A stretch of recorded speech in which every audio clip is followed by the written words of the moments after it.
ขายสากุลเงินศูนย์มัวเล่นพนันขี้เหล้าซ้ำให้ผัวบอกกุ้มกันนายร้อยนายพันนั่นแต่ใครได้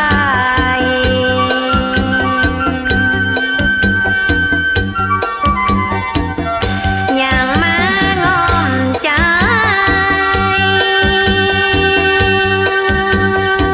มโนในต่ำตึบนอนนึกคุณของคนเดียว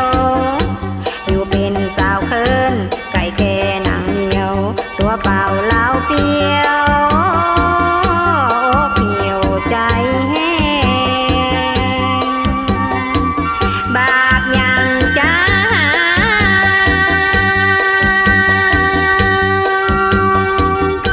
ตีมากลั่นแกงเว้นต่างกำแต